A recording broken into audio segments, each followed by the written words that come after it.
ఎందుకురా కృంగిపోతున్నావు? ఎందుకురా భయపడుతున్నావు? నేనేమన్నా సైకోనా? లేకపోతే నేనేమన్నా శాడిస్టునా? నిన్ను ఇబ్బంది పెట్టి ఆనందపడటానికి? నువ్వు నా ప్రాణంరా.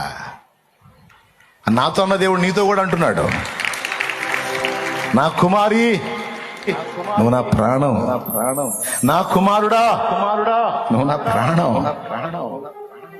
నువ్వు అగచాట్ల పాలై, అవమానాల పాలై, హేళన పాలై, మరణపు అనుభవాలు రుచి చూడటం నాకు సంతోషం అనుకున్నావా?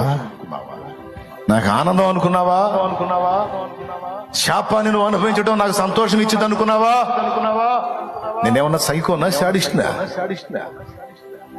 మరి కానప్పుడు ఎందుకు చేసావు నన్ను ఇట్లా? లోకంలోంచి నిన్ను బయటికి తెచ్చాను, కానీ నీలో ఉన్న లోకం అలానే ఉంది. మొలోక గుడారం నీలోనే ఉంది, రొంపాయిన దేవత నక్షత్రం నీలోనే ఉంది, ఐగుప్తీయుల దూడ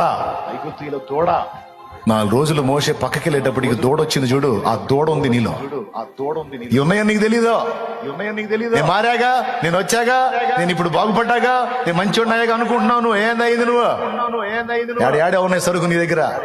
అట్ని ఒక్కోదాన్ని తీసేయడానికి ఇవన్నీ నేను వాడుతున్నా. నాకేం కళ్ళు లేవు అనుకున్నావా? నేనేమన్నా నీ హృదయం లోతులు చూడలేను అనుకున్నావా? అన్ని ఎరిగే.